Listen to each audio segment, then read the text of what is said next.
Sometimes I forget that infertility is part of my story, except for one aspect. When the going got tough with a newborn, infertility made it that much harder to say it was difficult. Wasn't this what I had wanted so badly?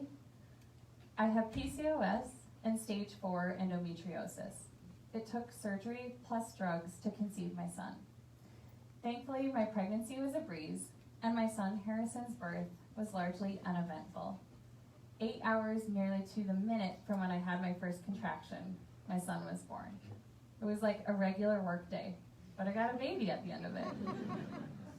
Although my intention was to do a natural birth, my husband Ethan and I laugh now at how quickly I abandoned that plan. Using one of my father's favorite terms, I folded like a cheap tent and insisted on an epidural. We had 2 blissful hours alone to bond as a new family of 3 following the birth. Shortly after that, however, I felt the first twinge of a rectal muscle spasm. The spasms quickly intensified and would not respond to medication. After hours of unrelenting pain that rivaled labor, I begged my doctor to knock me out. I don't remember my son's first night of life, except for a foggy recollection of Ethan holding Harrison up to my nipple, hoping he would breastfeed.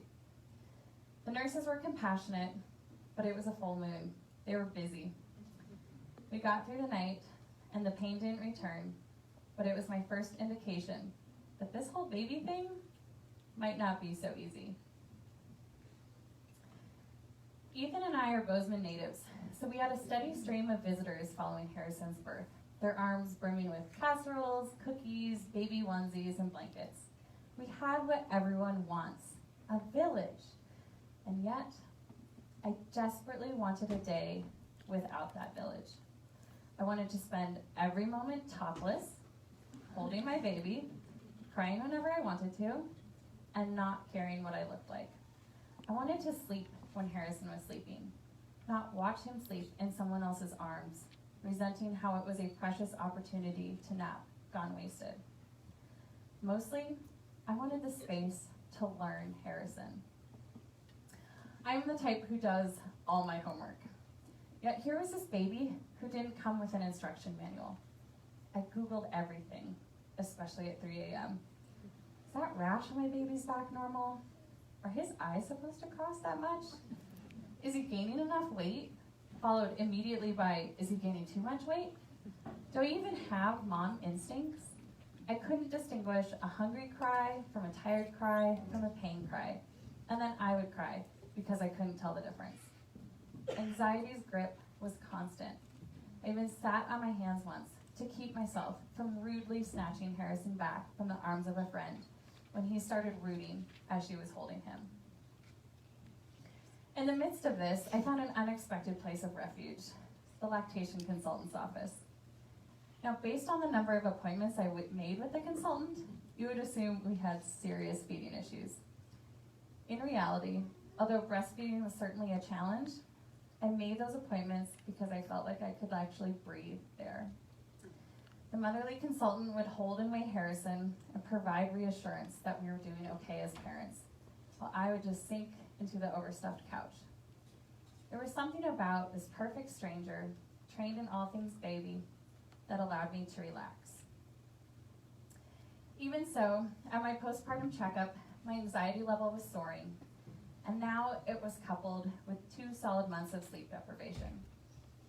Early on, I had caught a glimpse of what a sleep-deprived Ethan was like. My normally incredibly patient husband was snapping at me and swearing at the dog. So we divided duties. He cooked, cleaned, went grocery shopping, and walked the dog. I handled all night wakings. I got my loving husband back, but I quickly became a zombie, dizzy and nauseous from not sleeping. If it wasn't the baby, anxiety would keep me awake. I would just lie there, waiting for Harrison to wake up again, wondering if it would take me 10 minutes to settle him or 2 hours, and constantly checking to make sure he was still breathing. So there in the doctor's office, I filled out the postpartum depression survey for the 5th time. And for the 5th time, I didn't score high enough to raise any red flags. Part of me wanted to answer dishonestly, to fail it miserably so that someone would help. But I didn't.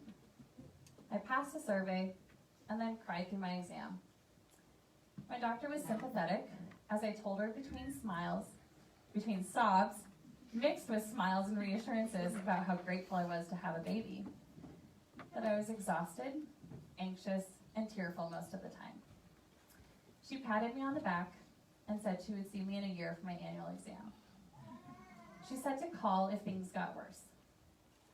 The fact that my behavior didn't even faze her for a moment meant one thing to me. This was all totally normal. But now there was something else looming, returning to work. From the moment Harrison was born, I felt a clock counting down the days, hours, and minutes until I would have to leave my baby. I had always envisioned myself as a stay-at-home mom. We could make it work on my husband's income. But an unexpected voice inside me had shown up. It reminded me that I found my job meaningful, that I had worked really hard to get where I was, and that I didn't want to kiss my career as a dietitian goodbye. Secretly, I hoped something would change with my husband's income so that the decision to go back to work wouldn't be a choice. On the eve of my first day back, as I packed my lunch, I reached for my phone with the overwhelming urge to call my boss and say I was done.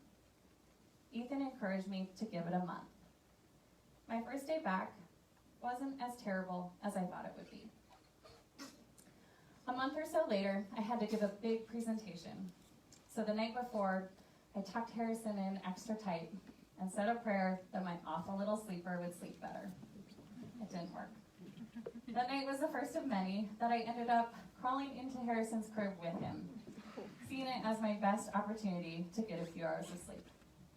I woke the next morning with a massive pain in my neck and very little sleep. During the presentation, I couldn't find words, everyday words, like chair, or pen, or measuring cup, were gone, out of my brain. Trying to maintain professionalism only raised my anxiety level, yet I continued to reassure myself it was normal. Until one day, when Ethan was staying home with Harrison. Ethan was sending texts on a regular basis. A picture of Harrison smiling in his bumbo, a list of books they had just read, when all of a sudden, the text stopped. I called, no answer. I started imagining all of the awful potential scenarios. Frantically, I gathered up my things, and without a word to my coworkers, I took off, sprinting across campus to my car. This was February, but my unzipped jacket was open and flying behind me like a cape. I was running on ice, balancing in my arms, my breast pump, bag of gym clothes, and backpack. I burst through our front door, and there was Ethan on the couch, smiling, with Harrison content in his arms. Overwhelming relief and rage filled my body. Ethan seemed genuinely confused to see me. He said they had just been busy with diaper changes and a bottle. That afternoon, I understood that normal wasn't working for me anymore, and I finally reached out to my therapist. In the weeks that followed, she helped me strategize ways to get more sleep, to communicate my needs to Ethan more effectively, and to calm the overpowering anxious voice with a reminder that babies don't need perfect mothers. They just need mothers who are good enough. The relief wasn't instant, but therapy, together with the passage of time, finally allowed me to see some light. Then Harrison started mostly sleeping through the night around his first birthday, and I could feel myself emerging from the new mom days. It became remarkably hard to recall the tough stuff, and I even started daydreaming about baby number 2. My postpartum story isn't dramatic or even particularly notable, but if I could go back to when Harrison was tiny and find myself stumbling out of bed to soothe him, staring at the clock as he nursed, questioning how I was going to make it through a workday that started in a few hours, I would tell myself that just because an experience is normal doesn't mean it isn't hard. Extraordinary circumstances are not required for needing extra support. Admitting that motherhood is insanely challenging does not diminish the love I have for my son. And finally, I would leave myself with the reassuring promise that it gets better, so much better. Thank you.